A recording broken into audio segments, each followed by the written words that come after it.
Ketemu lagi dengan kebutuhan dasar manusia. Om Swastiastu. Di sini Bapak akan menjelaskan apa itu pemenuhan kebutuhan dasar nutrisi. Pertama ada konsep dasar nutrisi, yang B ada asuhan kepatuhan pada pasien dengan gangguan kebutuhan nutrisi.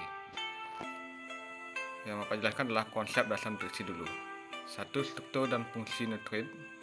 2. Anatomi sistem pencernaan. 3. Fungsi sistem pencernaan. 4. Keseimbangan energi. 5. Kebutuhan nutrisi sesuai tingkat perkembangan usia.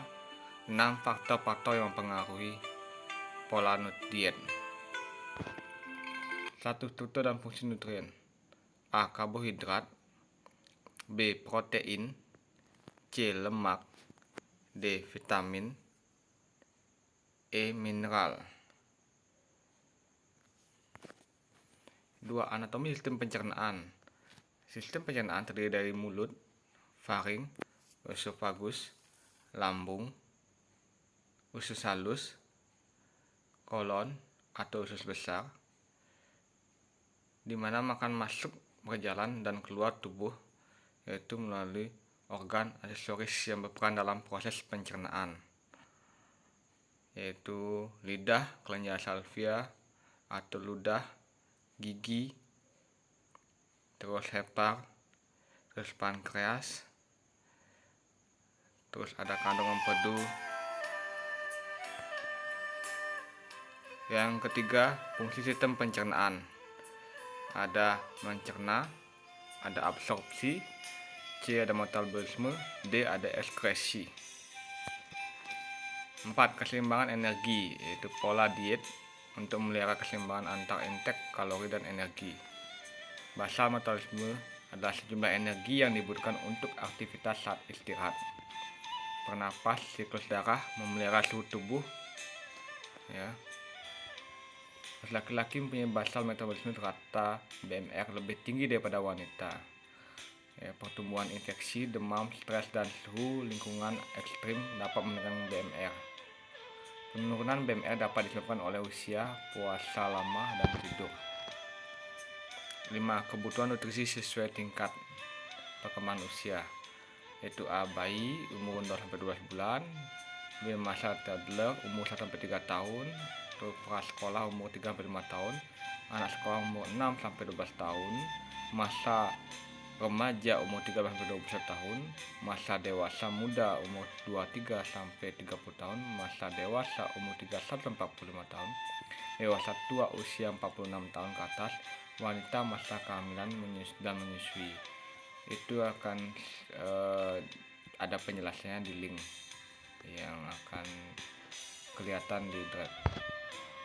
Nah, faktor-faktor yang mempengaruhi pola diet: kebudayaan, agama, kesukaan seseorang terhadap makanan, sikap dan emosi, letak geografis, dan ekonomi. Nah, dari keseluruhan itu ada beberapa topik. Untuk yang B tadi ASCOP-nya itulah membahas pengajian, topik kedua membahas diagnosa, topik ketiga membahas intervensi, topik kedua membahas evaluasi. Ini tentang pada pasien dengan kebutuhan nutrisi. Nah, topik pertama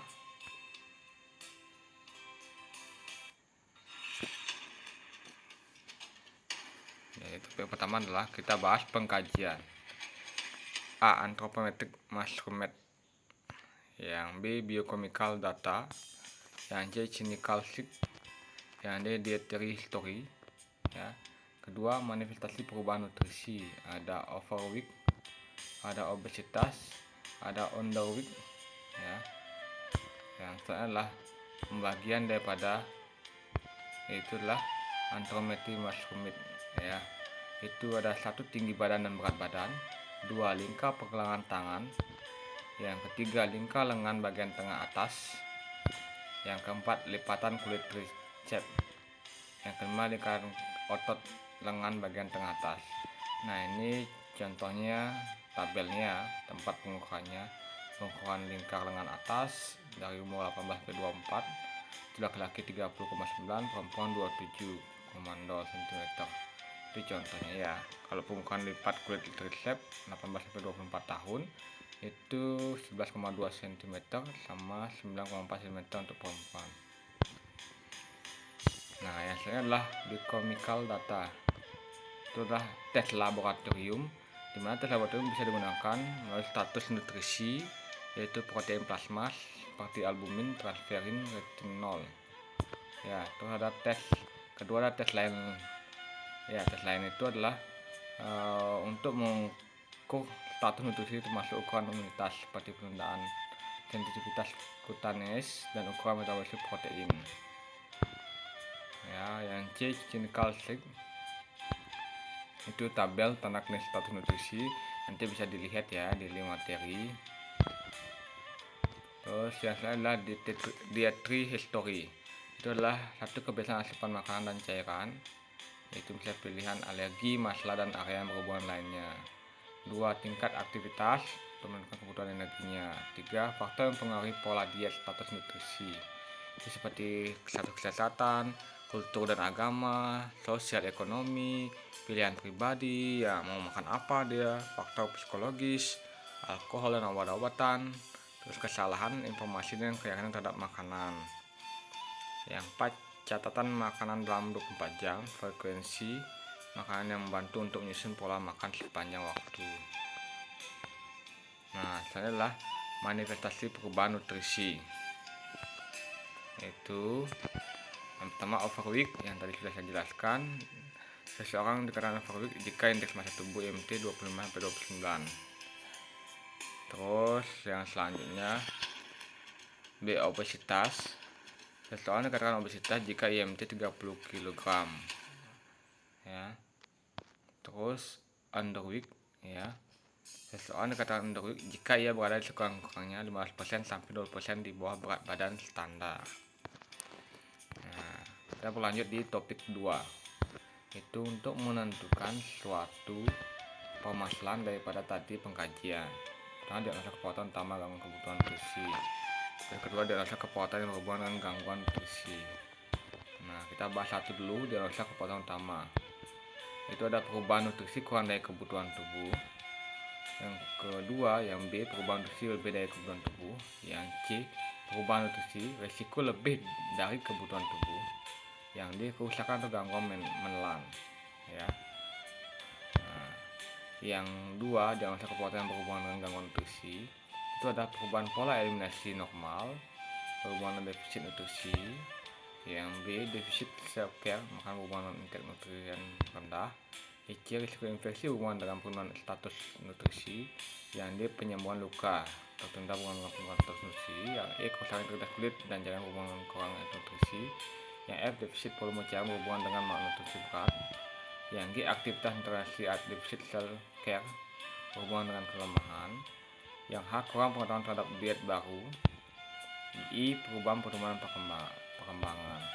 Yang J, kerusakan body image, ya itu ya. Jadi yang terakhir, kerusakan harga diri. Sudah ya, isolasi diri lagi satu. Nah, itu semua dimana dia harus paham dulu biar bisa lanjut ke topik 3 ya. Dimana topik 3 membahas tentang intervensi, itu manipulasi nafsu makan, terus terapi diet dalam manajemen penyakit, terus makanan sendiri, pemberian makanan oral, nutrisi netral, nutrisi parenteral. Nah, pertama itu manipulasi nafsu makan, adaptasi lingkungan, konsultasi dengan ahli gizi, menentukan diet khusus dan pilihan makanan, konseling klien dan keluarga.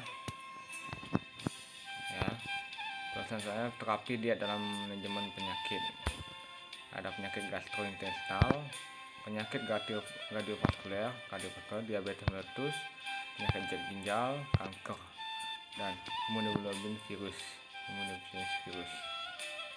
IP ya, efek psikososial diet khusus. Nah, untuk topik 4, evaluasi keperawatan pada pasien dengan gangguan kebutuhan nutrisi, ya, itu bisa saya jabarkan bahwa tujuan klien akan menggunakan diet nutrisi untuk memenuhi kebutuhan tubuh dan meningkatkan kesehatan. Yang kedua, tujuannya klien akan mempertahankan intake diet adekuat untuk mencukupi pengeluaran energi tubuh. Yang ketiga, tujuannya kalian menunjukkan pengetahuan adekuat untuk menikmati resep atau update untuk meningkatkan kesehatan. Ya. Yang terakhir adalah tujuan kalian akan menerima dan mohon maaf ya, tidak kelihatan di bawahnya. Ya. Itu saja materi dari Bapak. Silakan nanti bisa dibuka kembali di link pembahasan penjabarannya. Sekian dan terima kasih.